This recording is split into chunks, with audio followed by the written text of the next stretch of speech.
Diplomacy in Distant Worlds universe. Let's talk about this real quick. It'll be a nice tutorial to make on the game, nice and quick. So most of diplomacy that happens in this game happens conveniently in the diplomacy screen, which you can see right here. So we're going to click that and we have our diplomacy screen. You do have to have discovered others in order to interact with this screen. There are multiple directions, let's say, of diplomacy. As a actual nation talking to another nation, that is one form of diplomacy. And then there's a nation talking to a pirate. And then if you're playing as a pirate, it's like the pirates talking to the nations and then each other. It could be a little bit different, and we're going to talk about all of this today, starting with the simple stuff. Well, maybe it's not really simple, but right here, if we look around, we can see, just selecting ourselves, all of this. Now, what is this? This is kind of a ranking of how others feel about us. Everything here means something. These numbers are indicative of trade revenue. There is a passive economy just always going on in the background, private industry doing its thing, trading, and you could see who your biggest trade partners are. This could be a representation of distance, it could be one of accessibility, it could be one of just who has what you need or which nation needs what you have, and then the trade will progress. Then there's lines. So you could see here the Caroler Unity Pact, and then a green color, and then some like purplish colors right here. The green color here is saying we have a free trade agreement. You can see the diplomatic relations right here to see what all of these different colors mean. What the Caroler Unity Pact here means is that these guys have a mutual defense pact that they are all involved in, so they would all protect each other should push come to shove. And now this green, like I said, is free trade agreement. We can click on someone else and we can see who they have discovered. We can see, yeah, here's that mutual defense pact you see right there. We can see their trade with other nations. You see, we have like the most discovered compared to anybody. And we have right here pirate protection. So we've paid these pirates to protect us. And in fact, it looks like a lot of these guys have protection right now. So if we open up speaking with the pirates, because I guess that's kind of the simplest, you can buy information from them. So contact with another empire, you'll get in contact with another one. You can find independent colonies that you might be able to go show up to and take for yourself, getting a pre-developed colony of a non-spacefaring race. That would be pretty great, as well as just discoveries in general. And then you can also pay for protection. We've already paid for protection, so we don't need to cancel it, but we already have it. If we did want to get rid of it, that's how we would do it. We can also request, see, 408 per month if we want to go ahead and pay these guys. We can see how strong the pirates are right here. So, like, we are protected by these top two, was it? No, this one right here, 21 military ships and 26. These are really the most powerful ones, so having their protection is useful. Their protection literally just means that they're not going to attack you. That's what that means. However, and I've zoomed in on a system here where we do have a mining station.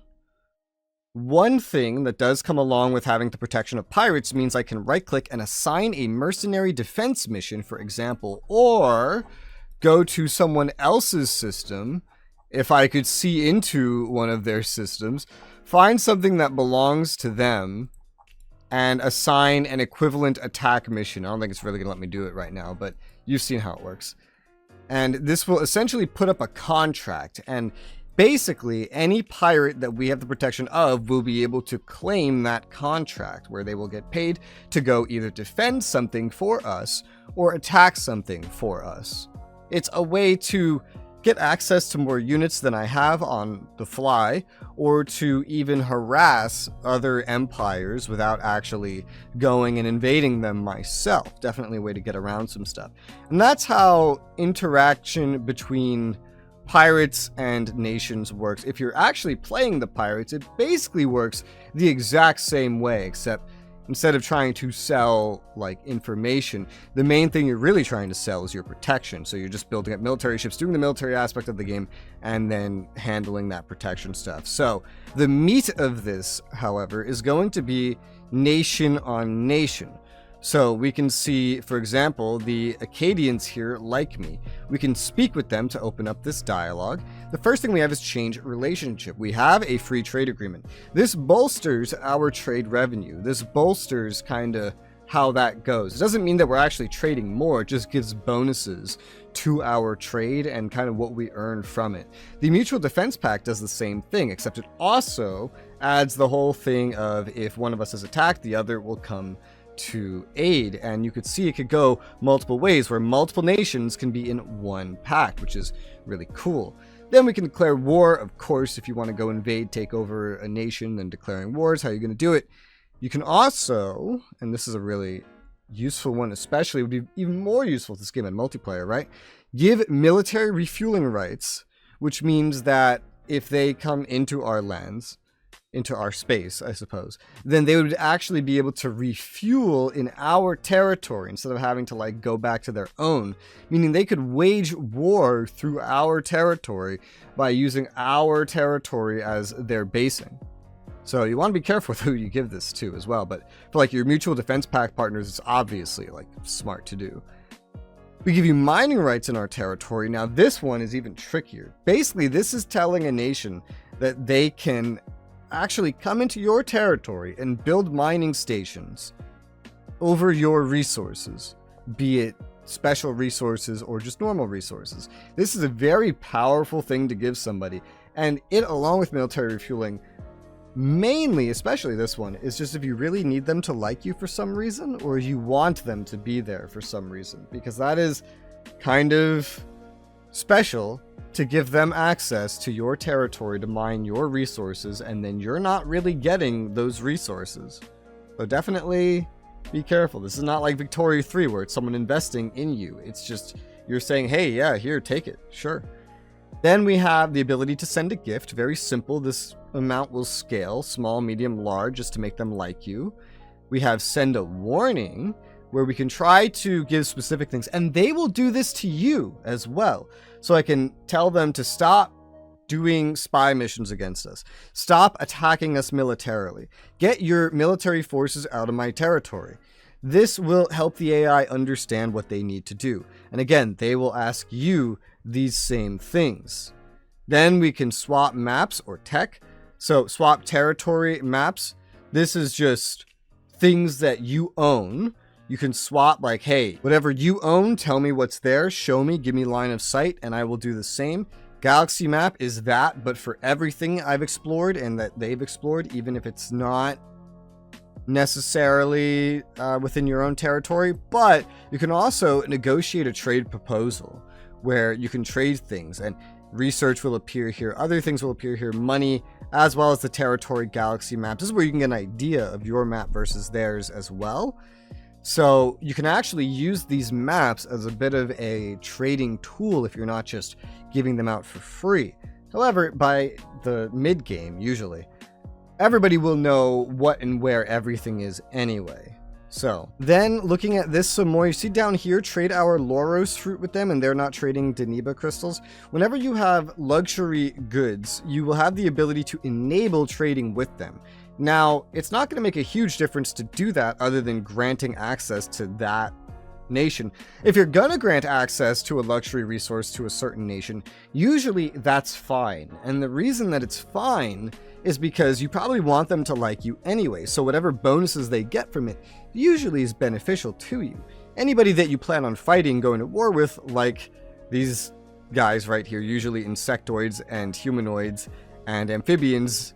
You know, humanoids and amphibians do not like insectoids and vice versa. More like the insectoids just really hate the humanoids and amphibians. You wouldn't trade them your luxury goods anyway, but the Acadian Republic, I would. And especially like the, what's another one that would like us? The Acadian League, they would like us. We're trading with them. Maybe we could get the Teekans. So we would trade, because we're not trading the valuable resources. We have a -7 to our relationship. Ends up as a -2. So that's obviously not great. We could do that, enable that, and it would eventually get rid of that -7. And that's how we'll get some better relations. If we have a -7, then it would definitely go up very nicely. And then this one's a little bit more hidden, but I want to talk about reputation. You have reputation as well. And thankfully, the game does have a lot of in-game tools to explain it. You could click this one right here. There's others to go over things I talked about, but this is really the only place you get this kind of information for what reputation is. This is kind of just how everybody views you. To put it in relation to other games I've covered, like Supreme Ruler, this is your world opinion, your diplomatic opinion right here. So your reputation will go up over time if you're not being a terrible person. So everybody will want to make deals with you. Then certain nations care more or less about reputation. So military dictatorships, despots, they don't care really what your reputation is, but a lot of these other ones do. So they won't necessarily do stuff with you if you have a terrible reputation, which adds a bit of intricacy to what nation, what race you play as, because they have different gameplay styles, some of them being very warmongery. So destroying pirates helps your reputation. Honoring mutual defense pacts, declaring war on their enemies when called in, will help your reputation. Failing to honor will hurt it. Declaring war on another empire in general will not do very well against your reputation. Unprovoked attacks when not at war will have a larger negative impact. So that's why you want to declare war before you attack. You saw we could ask via those requests, stop attacking our stuff. That's because I can just go ahead and attack someone without being at war. Very realistic. Not a lot of games have this very realistic thing that happens in real life all the time. Then intelligence missions, if figured out, will have a negative effect on reputation, so you want to be careful about being a spy monger if your spies aren't quite good enough. Taking over independent colonies via invasion, we mentioned those earlier, instead of colonizing will negatively affect it because you're effectively warmongering. You're taking over those that are much weaker than you. Bombarding colonies that you are fighting is going to negatively affect your reputation unless the one targeted has a very poor reputation. So if you're fighting the pariah of the galaxy, then you're allowed to bombard, kill whatever you want. You don't need to worry. It's like showing up at an enemy city in real life, right? And then just mortaring all the buildings out of existence. Now, if you're doing that in Ukraine, just as a modern example, hopefully this ages well, because this probably won't post for months after, right? After I record this. If you're bombarding Ukraine cities, the world's going to be mad. If you start bombarding Russia's cities, they're like, well, they asked for it. I'm not saying the civilians asked for it. I'm just saying the civilians of other countries are going to see that and they're going to react like that, whether it's good or not. This is how it works here, just to help you understand. Destroying colonies with planet destroyers has a very powerful negative effect. There are literally planet destroyers in this game where you could go around destroying planets. In fact, that's actually a kind of a big thing you have to worry about in some of these game modes, is planet destroyers going around destroying the universe that you'll definitely want to be careful about. Now, all there's really left to do is talk about the remaining diplomatic relations, which we haven't gone over. You can find those here. We've talked about free trade and mutual defense. You could see the bonuses to trade volume here. 20% for free trade, mutual defense gets 30%, and then you have the actual mutual defense pact. And you can see their exploration and system visibility becomes shared line of sight. That wasn't already obvious. Protectorates are kind of like mutual defense, but literally just one direction. So if you're a protectorate of a bigger nation, that nation will protect you and vice versa. The reason why you might want to do these as the bigger nation is because you get that better trading, which is pretty good. It's pretty nice, especially for building relationships and just keeping nations aligned to you. Then dominions are nations that you subjugate. They pay 10% of their revenue as tribute to you. And then you, if you're not the subjugated one, can see all of that empire's stuff and not vice versa. Usually this is done via war. It's a very heavy-handed version of a protectorate in a way. Then trade sanctions, where you cut off trade entirely, and you can even blockade at that point, which a lot of that stuff can be automated. This game has some great automation, really makes you feel like you're in control, unless you want to micromanage everything, in which case that option is still open to you. I'll probably make a guide about that at some point too. And then finally, war. You can attack just in general, manually, or declare war, and then this is especially where the automation can get involved. So war you'll be able to make peace. Depending on your government type, you might last longer or shorter in war, but at the end of the day, you're going to end up in a situation where you're going to maybe conquer things, subjugate stuff, get your ass beat. I don't know. Depends how it works for you.